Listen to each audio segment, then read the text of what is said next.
চুরি করেছে, চোরের দোষ নাই, গৃহস্থের দোষ। চোরায় চুরি করতে ঢুকছে, দেওয়াল বইনা এক চোরায় মারা গেল, আর এক চোরায় আদালতে মামলা দিছে, বাড়িওয়ালার ফাঁসি চাই। কেন আমার সাথে চোরা মরলো কেন, দেওয়াল নরম করলো কেন? মহামান্য আদালত এমন মগা, মামলা আমলে নিয়া ডাকছে বাড়িওয়ালারে, ডাইকা কয় তোর ফাঁসি হবে। কেন স্যার? কয় দুই চোরায় চুরি করতে ঢুকছে, এক চোরায় তোর দেওয়াল পরে মারা গেল, তুই দেওয়াল নরম করে উঠাইলি কেন? বাড়িওয়ালা কয় স্যার মান পড়বেন, আমার কোনো দোষ নাই, এই দেওয়াল আমি উঠাই না, রাজমিস্ত্রি উঠিয়েছে। মহামান্য আদালত কয় তুমিও খালাস। কই রাজমিস্ত্রির ডাক। স্যার বলে স্যার নাই, এক্ষুনি ফাঁসি। বলে কেন? কথা শুনেন, কি সমস্যা? বলে দেওয়াল নরম করে উঠাইলি কেন? বলে দেওয়াল উঠাইছি আমি, তবে নরম আমার কারণে হয় নাই, যেই যোগালি আমার এই সিমেন্ট মিলাই দিছে, পানি বেশি দিছে, নরম হয়ে গেছে, আমার কোনো দোষ নাই। মহামান্য আদালতকে তোরও মাফ করে দিলাম। ধর যোগালি কই, এই তুই পানি নরম করে বালু দিলি কেন? বলে স্যার আমার কোনো দোষ নাই, আমি বালতি দিয়া বালুর মধ্যে পানি ঢালতেছিলাম, হঠাৎ করে একটা হাতি জোরে চিৎকার দিয়া দৌড় মারছে, এই ভয়ের ঠেলায় বালতির পানি বেশি বেড়ে গেছে, হাতিওয়ালার দোষ। বল তুইও মাফ। হাতিওয়ালারে ডাক, হাতিওয়ালা তুই এই অন্যায় করলি কেন? কয় স্যার আমার হাতি এমনি চেতে না, এমনি গরম হয় না, এক বেডিয়ে এক মহিলা সুন্দরী রূপসী স্বর্ণের অলংকার লাগাইয়া ঝুম ঝুম করে আওয়াজ করতেছিল, হাতি দেইখা গরম হয়ে গেছে। কয় তুমিও মাফ। মহিলার ঝুনঝুনালারে ডাক, মহিলা ডাকছে, এই ম্যাডাম তোমার ফাঁসি হবে। বলেন কি ম্যাডামের ফাঁসি হবে? বলে হ্যাঁ। কেন? বলে তোমার ঝুনঝুন আওয়াজে হাতি গরম হইছে, চোরায় মারা গেছে। বলে আমার ঝুনঝুন আওয়াজ তো আমি বানাই নাই, এই দোষ সব স্বর্ণকারের। এই আওয়াজ কেন আমার দোষ? বানাইছে কে? স্বর্ণকার। তুমিও খালাস। স্বর্ণকার লাব্বাইক। কেন অস্ত্র বানাইলি এইভাবে আওয়াজ দেনেওয়ালা? স্বর্ণকার এবার তো কোনো দেয়ালে পেট ঠেকে গেল, এখন আর কোনো জবাব নাই। স্যার কিছু করার নাই, বানাইছি তো বানাইছি। বলে এখন তোর ফাঁসি হবে। বলে কই এর ফাঁসি আমার গলায় আসলো কেন? কি এর ফাঁসি? বলে পরে ফাঁসির পরে জানা যাবে, এখন ফাঁসি হবে। কোনো কথা নাই। কপাল বড় খারাপ, ফাঁসির মঞ্চে যখন স্বর্ণকারের নেওয়া হলো, ফাঁসির মঞ্চে যখন দাঁড়ায় গেল, ফাঁসির মঞ্চে গিয়ে দেখে মারাত্মক সমস্যা, ফাঁসির রশির সাথে গলা মিলে না, রশির ফাঁকা বড়, গলা চিকন। এইবার বলে বাদশা নামদার কি করা যায়? কয় এর গলার সাথে রশি মিলে না, কয় এডারে বাদ দিয়া এই দেশে খুঁজা দেখ যার গলা মোটা, এডারে ঢুকা। এইবার জল্লাদ খুঁজো, দেশের মধ্যে কারে পাও গলা মোটা, এডার ফাঁসি দাও।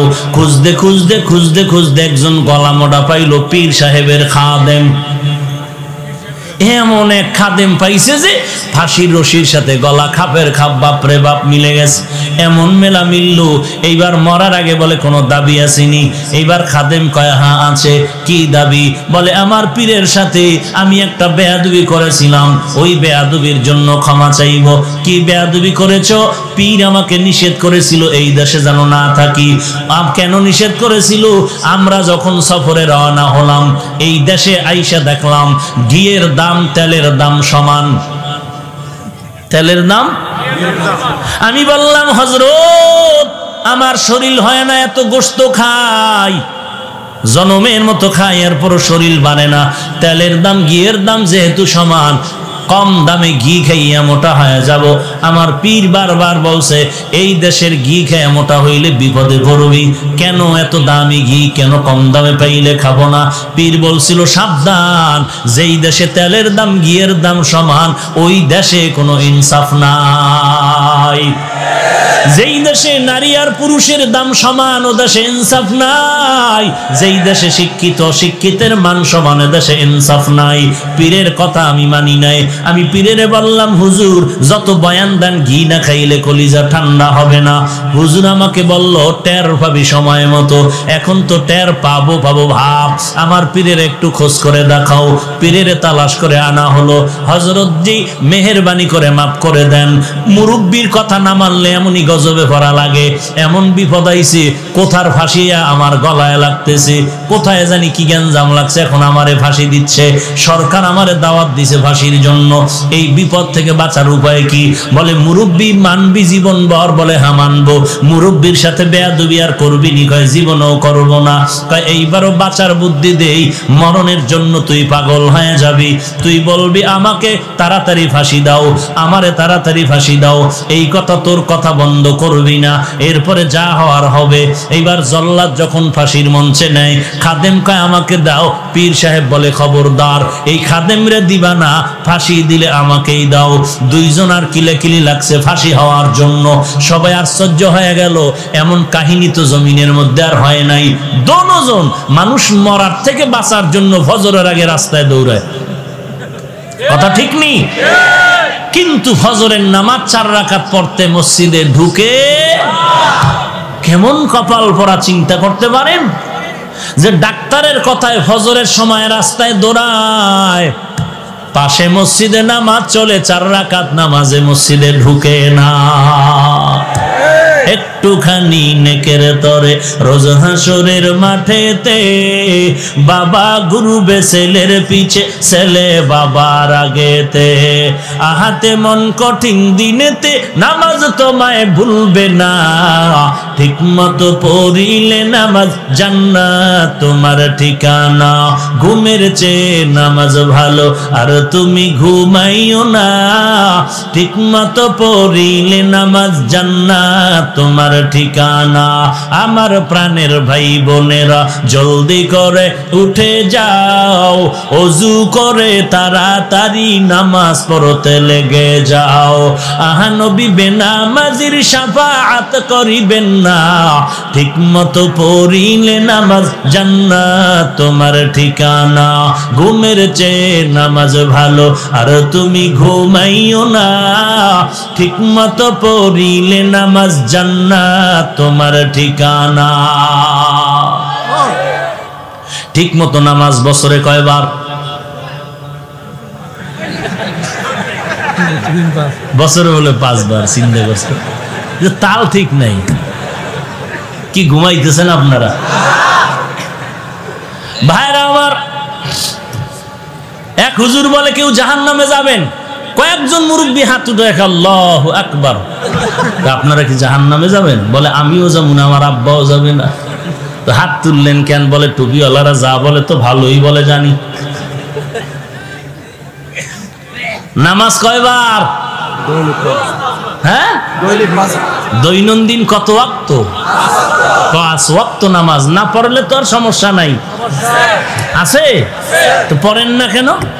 এই আশেকে রাসূল এখানে বসে আছেন, বয়ান শুনবেন, এমনও টাটকা আশেক বসে আছে, ফজরের নামাজও পড়েন নাই, জোহর পড়ে নাই, আসর পড়ে নাই, মাগরিব পড়েন নাই, এশা পড়েন নাই। সামনে ফজর পড়বেন কিনা আল্লাহ ভালো জানেন। মদিনার নবী বলেন, এর উম্মতের দল, কাফের আর মুসলমানের মধ্যে ব্যবধান, বেঈমানের গোষ্ঠী নামাজ পড়ে না, আর যারা মুমিন নবীর আশিকেরা একবারের নামাজও ছাড়ে না। মকুন সুস্তি নামাজে পাঞ্জগানা, ফাওয়াইলুল লিল মুসাল্লিন আল্লাযিনা মুমিনারা ইনামাজ এমদাদ দা, ইস্তাঈনু আয়াতে কুরআ বাখা, আয়াতে কদ আফলাহারা ইয়াদ কুন গৌর কুন্দ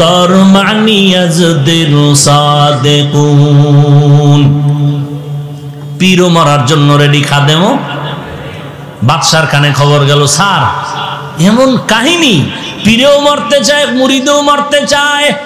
বাদশা কয় আজীব কারবার, আমি দেখতে আসতেছি। সামনে বাদশা হাজির হয়ে গেল। কিও আপনারা দুজন মরতে চান, কারণ কি? পীর সাহেব বলে, বাদশা আপনি জানেন না? হেকমতি জবাব দিলেন, এই মুহূর্তে যদি ফাঁসি হয় বিনা হিসাবে জান্নাত পাবে। বাদশা কয়, তো জীবনে আকাম কম করলাম না, জীবনে আকাম তো কম করি না, এই মরণ যদি বিনা হিসাবে জান্নাত পাওয়া যায়, সব জল্লাদদের ডাক দিয়ে কয় পীরেরও বাইন্দে অন্য জায়গায় নিয়ে যা, মুরিদেরও নিয়ে যা, তাড়াতাড়ি দেরি করিস না, গলায় ফাঁসি আমার দিয়ে দে। দেখছেন নি কই চোরার চুরির বিচারায় ঢুকলো। হায় হায়, সেই হাকিমুল উম্মত বলেন, ওই ঘটনা দিয়েই বললাম, ও বাঙালি মুসলমান, জিকিরের বিরুদ্ধে যারা কথা কয় তাদের দোষ নাই, যারা জিকিরের পক্ষ হইয়া সমাধান দেয় তাদের দোষ দেয়। পর্দার বিরুদ্ধে যারা কথা বলে তাদের দোষ নাই, পর্দার পক্ষ হইয়া মদিনার নবীর মোহাব্বতে যারা সমাধান দেয় তাদের গালি দেয়। আছে না নাই? এই জন্য বললাম চোরের দোষ নাই, যে চোরের দোষ, চোরকে চুরির মাল ধরায় দেয় তার দোষ হয়ে যায়। এর নবীর উম্মতের দল, এর একমাত্র কারণ জাহান্নামের ভয় নাই, তাকওয়াওয়ালা কোনো মুরব্বি নাই। সামনে যাব। আলিফ লাম মিম। প্রশ্ন ছিল অর্থবিহীন অক্ষর কেন আল্লাহ দিলেন? তার এক নাম্বার জবাব হলো বেঈমানের প্রশ্নের জবাব। বেঈমানেরা বলতো মুহাম্মদ কোরআন বানায় বানায় বলে আল্লাহর কালাম। আল্লাহ জবাব দিলেন, এ বেঈমানের দল, মুহাম্মদ যদি কোরআন বানাইতো আলিফ লাম মিমের অর্থ জানতো। মুহাম্মদ যেহেতু অর্থ জানে না, প্রমাণ হলো এ কোরআন মুহাম্মদের বানানো না, কার কালাম? বাল হুয়া কুরআনুম মাজিদুন ফি লাউহিম মাহফুজ। প্রশ্ন হলো অর্থবিহীন অক্ষর কেন দিলেন আমার আল্লাহ? তার দুই নাম্বার জবাব, মুমিনের ঈমান পরীক্ষা করার জন্য আল্লাহ দিলেন। এই মুমিনের দল, আল্লাহর কোরআনের অর্থ বুঝলে মানবি নাকি না বুঝলেও মানবি? যারা বলবে আল্লাহর কোরআনের অর্থ জানলে মানি, না জানলে মানি না, 22 হাত পাগড়ি লাগাইলো তা যাবে ঈমান। আর যারা বলবে আল্লাহর কোরআন বুঝলেও মানি, না বুঝলেও মানি, তারা গরিব হলেও পাক্কা ঈমানদার। এরে বন্দা, বলো বলো বলো, ঈমানওয়ালারা মুহাব্বতে বলো, চিন্তা করে বলো, আল্লাহর কোরআন বুঝলে মানবা নাকি না বুঝলেও মানবা? কি বুঝলে মানবেন না বুঝলে মানবেন না? না বুঝলেও মানবেন সবাই? বেয়াদবি মাপ চাই, যদি হাত দেখতে চাই দেখাবেন? বাস হাত নামান। সবাই মানেন না? অর্থ না বুঝলেও মানেন? তাহলে তাদের ফতোয়ার কি জবাব দিবেন? ফতোয়ার যারা বলছে অর্থ না জেনে পড়লে লাভ নাই, আপনারা এই খবর জানেন না? হ্যাঁ, আরে ভাই, এক বয়ান 1, 2, 3 অন 2 থেকে একেবারে 16 20টা পর্ব আকারে এরকম বক্তব্য বের হচ্ছে ইউটিউবের মধ্যে। অন পর্ব, দ্বিতীয় পর্ব, তৃতীয় পর্ব, পঞ্চম পর্ব, চতুর্থ পর্ব। পুরা পর্বের বিষয় হলো অর্থ না জেনে কোরআন পড়লে লাভ নাই। এইটা বুঝাইছে শুধু পর্ব আকারে বক্তব্য দিয়ে। আর আপনারা বলেন কোরআন শরীফের অর্থ না জেনে আমরা মানতে রাজি, আর তারা পর্ব আকারে বক্তব্য দিতেছেন অর্থ না জাইনা পড়লে লাভ নাই। এখন তাদের ফতোয়া মানবেন? কথা বলেন। এখন যদি আপনি বলেন যে আমি তার বিরুদ্ধে বললাম, কেন তার বিরুদ্ধে বললাম? হ্যাঁ, কোরআনের ইজ্জত রক্ষার্থে, উম্মতকে জাহান্নাম থেকে বাঁচাইতে যা বলার তা বলতে হবে। যদি কারো স্বার্থে আঘাত লাগে সেজন্য কিছু করার নেই। বুঝাইতে পারলাম? তাহলে কোরআনের অর্থ না জেনে পড়লে লাভ আছে না নাই? এবার শুনেন মদিনার নবীর কথা। قال النبي صلى الله عليه وآله وسلم من قرأ حرفا من كتاب الله فله حسنة والحسنة بعشر أمثالها। নবী বলেন আল্লাহর কোরআনের একটা অক্ষর পড়লে সাথে সাথে একটা হাসানা পাইবা। একটা হাসানার পরিমাণ 10টা নেক হয় না? নবী বলেন লা আকুলু আলিফ লাম মিম হরফুন ওয়ালাকিন আলিফুন হরফুন ওয়া লামুন হরফুন ওয়া মিমুন হরফুন। আমি নবী বলি না আলিফ লাম মিম তিনটা মিলে একটা অক্ষর, আমি নবী না, আমি নবী বলি আলিফ আলাদা অক্ষর, লাম আলাদা অক্ষর, মিম আলাদা অক্ষর। যারা পড়বেন আলিফ লাম মিম সাথে সাথে 30টা নেক পেয়ে যাবেন।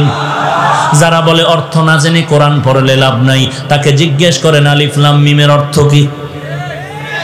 নাম্বার 2, আজকে এশার নামাজ মাগরিবের নামাজ আপনারা পড়ছেন কিনা? পড়ছেন। ইমাম সাহেব সামনে গিয়ে কেরাত আসতে পড়ে না জোরে পড়ে? ইমাম সাহেব এমন একটা সূরা পড়ছে মুখস্থ, ওই অর্থ ইমাম সাহেব জানে না, আমরা মুক্তাদিরাও জানি না। বলে ইমামগো নামাজ হবে নি? কোরআন তেলাওয়াতের সওয়াব পাবনি? আসেন 3 নাম্বার, রমজান মাসে খতমে তারাবি পড়েননি?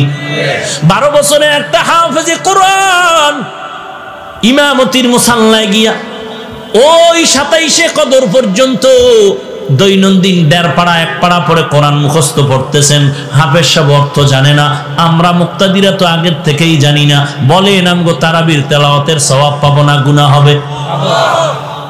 এবার বুঝেন এই কথাগুলো বলার দরকার নাই তো। এটি বললেই তো পর্বওয়ালার চান্দি গরম হবে। আমি তো আর পর্বওয়ালার দিকে তাকায় কথা বলবো না, আমি তো উম্মতের ঈমান বাঁচানোর জন্য বলবো। কথা ঠিক কিনা বলেন? এখন যদি বলেন হুজুর অমুকের পিছে লাগলেন কেন, ওরে উনি কোরআনের পিছে লাগলো কেন, এটা না আগে জিগাইবেন। আমি হুজুরের পিছে লাগছি, উনি কোরআনের পিছে লাগলো কেন, উনি সুন্নতের পিছে লাগলো কেন? এত দুনিয়ার বয়ান আছে, দুনিয়াতে কোরআন হাদিসের বয়ান, নামাজের বয়ান, পর্দার বয়ান, যাকাতের বয়ান সব বাদ দিয়া ওই উম্মতের মাঝে এমন বয়ান কেন করবে যেই বয়ানে উম্মতের আলেম ওলামারা, উম্মতেরা বিভ্রান্তে পড়ে যায়? ভাইরা আমার, কষ্ট হচ্ছে আপনাদের? লম্বা কথা, আর একটু সামনে আগাই। আমি যত তাড়াতাড়ি পারি গুছাই নিব।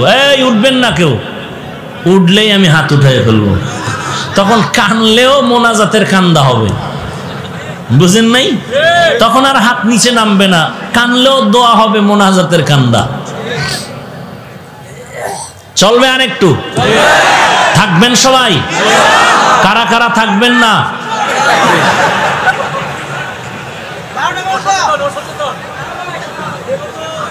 আল্লাহ সবাইকে কবুল করেন। আরো জোরে বলেন হ্যাঁ। যুবক ঘুমাও, তোরা ঠিক হ, গোটা দেশ ঠিক। পৃথিবীতে 800 কয়বার, যাবি কয়বার? মুনাফিকের মতো হয় মরিস না, হকের ঝান্ডা উঁচু করে মরতে হবে। কোন মুনাফিকি করবি? আমাদের কোন অন্ধভক্ত হওয়া যাইব না। আব্বারেও মানি, আমার পীরকে মানি কতক্ষণ? আল্লাহ এবং নবী মানবেন যতক্ষণ। যদি দেখি আমার পীর, আমার আব্বা আল্লাহ মানে না, নবী মানে না, তাকেও মানা যাবে? মানা যাবে না কথার অর্থই না তারে গালি দিব, খবরদার। আল্লাহ আলিফ লাম মিম অর্থ না জেনে পড়লে লাভ আছে না নাই? এই কথা সবাই একমত? আল্লাহ আমল করার তৌফিক দান করেন। আল্লাহ অর্থহীন অক্ষর কেন দিলেন তার 3 নাম্বার জবাব। 3 নাম্বার জবাব হলো অবশ্যই অর্থ আছে, লেখক জানেন, পাঠক জানে না।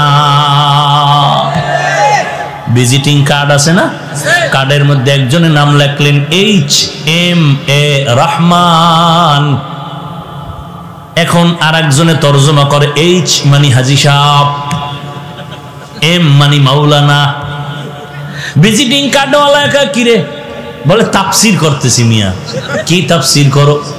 বলে HMA রহমান, H এর তাফসীর করলাম হাজী সাহেব। কয় 13 বার ইস্তেগফার পড়।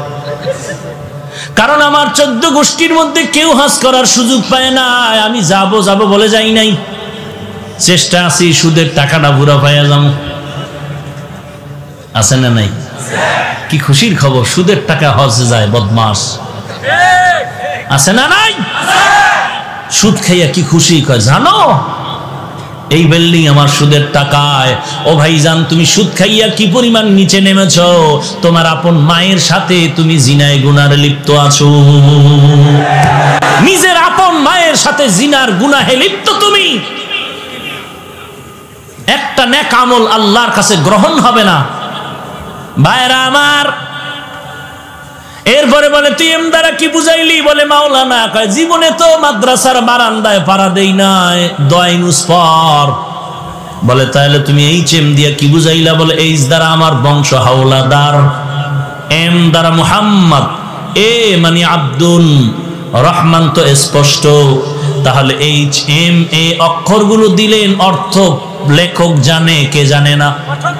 আলিফ লাম মিম, আলিফ লাম রা, এগুলোর অর্থ আছে, কে জানেন? আমার আল্লাহ, কোন মাখলুকত জানে না। টোটাল বয়ানের কি রেজাল্ট পাইলাম? আল্লাহ কোরআনে অর্থবিহীন অক্ষর দেন নাই, আল্লাহ পাক অর্থ সহ অক্ষর দিয়েছেন। তবে আল্লাহই তার অর্থ জানেন। আল্লাহু আ'লামু বিমুরাদিহি, আল্লাহ তার অর্থ জানেন, আর কেউ জানে না।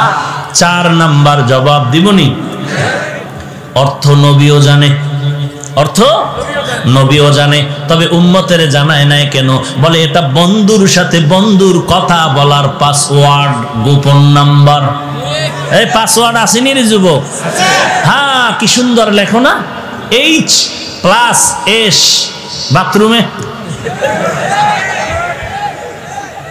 কি বিশাল একটা কাগজ পাইছে বাথরুম, আর লেখার কাগজ নাই, বাথরুমে গিয়ে লেখে H+S। হায় হায় হায়, এরে সন্তান, লেখার জন্য কলম বানাইছে, বাথরুমে লেখার জন্য না। বরং বাথরুমে যদি তুই লেখো ব্রেন কমে যাবে, খালি হয়ে গেলে ব্রেন কমে, খালি মাথায় বাথরুমে গেলে ব্রেন কমে যায়। পড়ালেখা মনে থাকে না, থাকবে কেমনে? আকাম তো কম করো না। ও যুবক ভাই, রাগ করবা না, পাও দুটো আগায় দিলে আমি পায়ে হাত রেখে বলবো, এই জমিনে আল্লাহর কসম একবার, আল্লাহর কসম 2 বার, আল্লাহর কসম 3 বার। ও যুবক ভাই, এই জমিনে তোমার মা তোমার বাবা এত আপন না, টুপিওয়ালারা তোমাদের যত আপন। তোর জীবনটারে নষ্ট করেছে তোর মা বাবা, আর যুবকের মাথায় টুপি উঠিয়েছে, দাড়িওয়ালা বানিয়েছে ওলামায়ে কেরাম। তোকে জাহান্নাম থেকে বাঁচাবার ফিকির নিয়ে পায়ে ধরে ধরে আলেম হক্কানি ওলামায়ে কেরাম বয়ান করতেছে জাহান্নাম থেকে বাঁচানোর জন্য।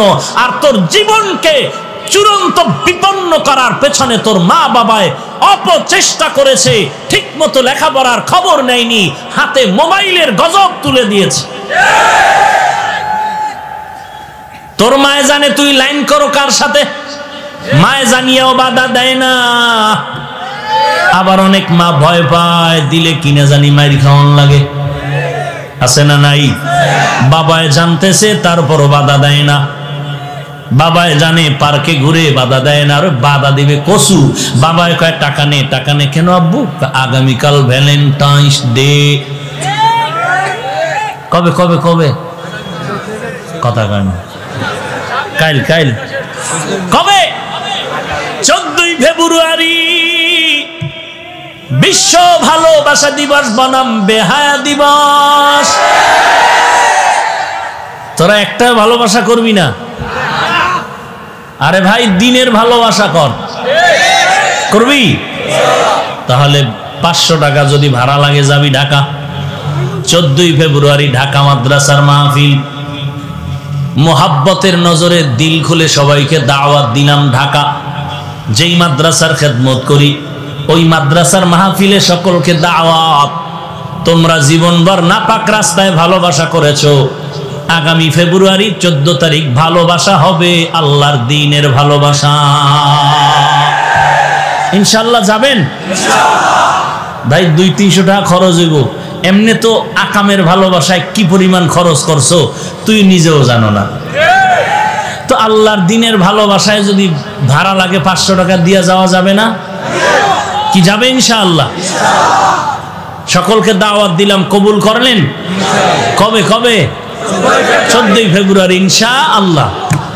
ফজর পরে চলে যাবেন। এই বয়ানের পরে পোস্টার হ্যান্ডবিল আছে, নিয়ে যাবেন, যাওয়ার সময় সব ঠিকানা এবং দাওয়াতি মেহমান কারা কারা লেখা আছে। ইনশাআল্লাহ যাবেন। আল্লাহ আপনি সবাইকে কবুল করেন। ভাইরা আমার,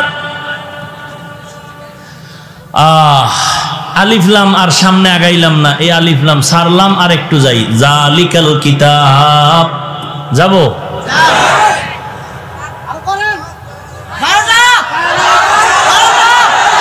জালিকাল কিতাব, ভালো করে বুঝেন। কোন নিকটের জিনিস ইঙ্গিত করার জন্য আমরা বাংলায় বলি এই, কোন দূরের জিনিস ইঙ্গিত করার জন্য বলি ওই, বলি না? ওই মানে কি, কাছে না দূরে? আর এই মানে, এটার আরবি গ্রামার কি বলে? ওই মানে জালিকা, ওই কিতাব মানে জালিকাল কিতাব, আর এই কিতাব মানে হাদাল কিতাব। এখন বলেন আল্লাহর কোরআন দূরে নাকি আমগো কাছে? বলেন না কেন? তাহলে হবে হাদাল কিতাব। আল্লাহ কেন বললেন জালিকাল কিতাব? প্রশ্ন বুঝলে জবাব বুঝবেন। প্রশ্ন বুঝলেন? কোরআন কাছে না দূরে? কাছে। কাছে, ঠোঁটের আগায় কোরআন, সিনার মধ্যে কোরআন, মাদ্রাসায় কোরআন। কথা বলেন? তাহলে হওয়া দরকার ছিল হাজাল কিতাব। কেন বললেন জালিকাল কিতাব? আমি শুধু এই কথাটার সমাধান দিয়ে মোনাজাতের দিকে যাওয়ার চেষ্টা করব ইনশাআল্লাহ। জালিকাল কিতাব কেন বললেন? প্রশ্ন। এর এক নাম্বার জবাব, জালিকাল কিতাব আয় হাযাল কিতাব। জালিকা দ্বারা হাজাই উদ্দেশ্য। কেন আল্লাহ বললেন? বলে এটা কোরআনের সাজানো একটি অলংকার। কারণ কোরআনের মতো এত সুন্দর কিতাব, ফাসাহাত বালাগাত অলংকার যুক্ত কিতাব আর জমিনে একটাও নাই। জালিকা দিয়ে আল্লাহ বুঝাইলেন হাযাল কিতাব, এই কিতাব। এগেল এক জবাব। জবাব নাম্বার 2, জালিকাল কিতাব মানে ওই কিতাব। আসলে কিতাব দূরে মানে কি? কোরআন শরীফ আমাদের কাছে, কোরআনের রিডিং এবারাত কাছে, কিন্তু কোরআনের ব্যাখ্যা তাফসীর আমাদের মেধা থেকে অনেক অনেক দূরে। ওদিকে ইঙ্গিত করার জন্য বলা হলো জালিকাল কিতাব। 3 নাম্বার জবাব, জালিকাল কিতাব মানে ওই কিতাব। ওই কই? বলে ওই আদম নবী থেকে ওই ঈসা রূহুল্লাহ পর্যন্ত যত কিতাব আল্লাহ তাদের দান করেছেন, ওই সমস্ত ইলমের সব কোরআনের মধ্যে জমা আছে। এই কিতাব মানে ওই ঈসা নবীর কিতাবের ইলমের কিতাব, ওই আদম নবীর ইলমের কিতাব এই কিতাব, ওই ইব্রাহিম নবীর ইলমের কিতাব এই কিতাব। জবাব নাম্বার 4, জালিকাল কিতাব মানে হলো ওই লাউহে মাহফুজের কিতাব। লাউহে মাহফুজ চিনেননি? এই যে আপনাদের সিলেট হবিগঞ্জের কাছে শিক্ষক ছাত্রকে বলে, এই ছাত্র বলো তুমি আসমান কাছে না হিমালয় পর্বত কাছে? ছাত্র কয়, স্যার আসমান অনেক কাছে, হিমালয় পর্বত দূরে। বলে কেমনে বললি? বলে আসমান দেখা যায়, হিমালয় পর্বত দেখা যায় না। এরে নবীর আশিক উম্মতের দল, লাউহে মাহফুজের কিতাব মানে ওই দূরের কিতাব। কোথায় সেই লাউহে মাহফুজ? আমরা যেই জমিনটার মধ্যে বিচরণ করি, দর্শন বলে এর নাম পৃথিবী। উপরে তাকাইলে দেখি খালি খালি খালি, বিজ্ঞান আর দর্শন বলে মহাশূন্য। নবী বলেন আমি মেরাজের রাত্রে এগুলো অতিক্রম করে করে মাপ দিয়া দিলাম আল্লাহর পক্ষ থেকে। এই যে মহাশূন্য দেখতেছি, এই মহাশূন্যের দূরত্ব হলো 500 বছরের পথ। এর উপরে হলো প্রথম আসমান। আমরা যে দেখতে পাই আসমান কত দূর? কথা কয় না? 500 বছরের দূর। এই মহাশূন্যের মাঝখানে একটা স্তর আছে যেটাকে বলে মধ্যাকর্ষণ। কিছু জিনিস রেখে দিলে পরেও যায় না, উপরেও যায় না। দুনিয়ার বিজ্ঞানরা মাথা খাটাইয়া স্যাটেলাইট বানায় ওখানে রেডি করে রাখছে, আর ওই স্যাটেলাইটের মাধ্যমে জগতের খবর নিয়ে এরপরে সেন্টারের মধ্যে দেয়। আর আমরা ভয়েস অফ আমেরিকার খবর স্যাটেলাইটের মাধ্যমে দুনিয়ার সব খবর জানতে পাই। নবী বলেন আমি বাইতুল্লাহ থেকে বাইতুল মাকদিসে গেলাম, ওখান থেকে আমার জন্য আল্লাহ লিফটের ব্যবস্থা করলেন।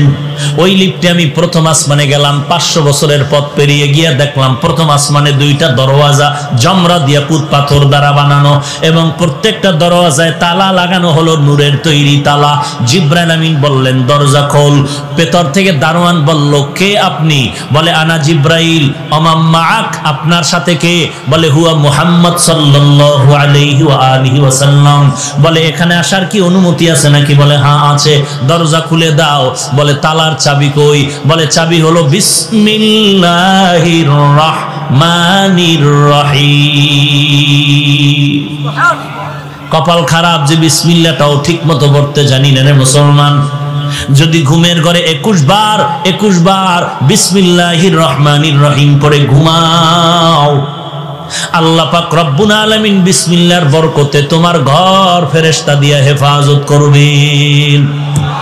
আজে বাজে স্বপ্ন দেখবা না। আর কপাল যদি খুলিয়া যায় 21 বার বিসমিল্লাহ পড়িয়া 13টা বিড়ি টানবা, দেখবা নবীর সাথে মোলাকাত হয়ে যাবে। বাংলাদেশে এত দামি দামি মজলিস হয়, সমাবেশ হয়, কোটি কোটি কোটি টাকা ব্যয় করে সমাবেশ, ভিআইপি বসার জায়গা, সামনে কত পুরস্কারের আয়োজন, ভিআইপি নাস্তার খানার আয়োজন। ওই সমস্ত দামি দামি মজলিসের এক বিন্দু কোনো সওয়াব নাই। আর আজকে মাধবপুর স্টেডিয়ামের মধ্যে বসার জায়গাটাও ভালো না, বিছানাটাও ভালো না, কিন্তু এই মজলিসটার এত দাম, বসার সাথে সাথে গুনাহ মাআফ। আয় বেরাদার, এই স্লোগান দিবেন না। আয় বেরাদার দূরে বাসা জিয়ারে বদ, ইয়ারে বদ বদ তোর বুয়াদ আজমারে বদ, মারে বদ তন হাতরা বর যা জানাত, ইয়ারে বদ বর জানে ইমানত জানাত, ইয়ারে বদ রদ তুরা সোয়ে জাহিম, ইয়ারে নেকু গিরে তায়াবি নাঈম। স্লোগান দিবেন সময় মতো। যেখানে দিন ও ঈমান রক্ষার জন্য ডাক আসবে সেখানে ঝাঁপিয়ে পড়তে হবে। কথা ঠিক না? তখন মুসলমানের একটা স্লোগান এমন পাওয়ার, ওই স্লোগানটা দিলেও কোনো অস্ত্র লাগবে না, বেঈমান পালাইতে বাধ্য হয়ে যাবে। ভাইরা আমার, এমন একটা কিতাব আল্লাহ আমাদেরকে দান করেছেন যে কিতাবের মতো কোনো কিতাব নাই। কেমন এক কিতাব! দুনিয়ার অন্য অন্য যত কিতাব দেখবেন ওই কিতাবের মধ্যে ভুলের কোনো শেষ নাই। আর আল্লাহ বলেন এমন কিতাব দিলাম যার মধ্যে ভুল পাবি দূরের কথা, ভুলের কোনো সন্দেহেরও অবকাশ নাই। এমন একটা কিতাব, এমন কিতাব যেই কিতাব পড়লেও সওয়াব, শুধু তাকাইয়া তাকাইয়া দেখলেও আমলনামায় সওয়াব। ই কালামে জিন্দা কুরআনে হাকিম, হিকমতে উলায়া জানাসতো কাদিম, বখা কুরআ কালামুল্লাহ বসনো কদিমাস্তি কদিমাস্তি নইনো। আমরা কাউকে ভালোবাসবো কার জন্য? আমরা কাউকে খারাপ ভাববো কার জন্য? আল্লাহর জন্য। কাউকে খারাপ ভাবা মানি কি? মানি হইল আল্লাহ যাকে ভালোবাসে না আমি ভালোবাসি। আল্লাহ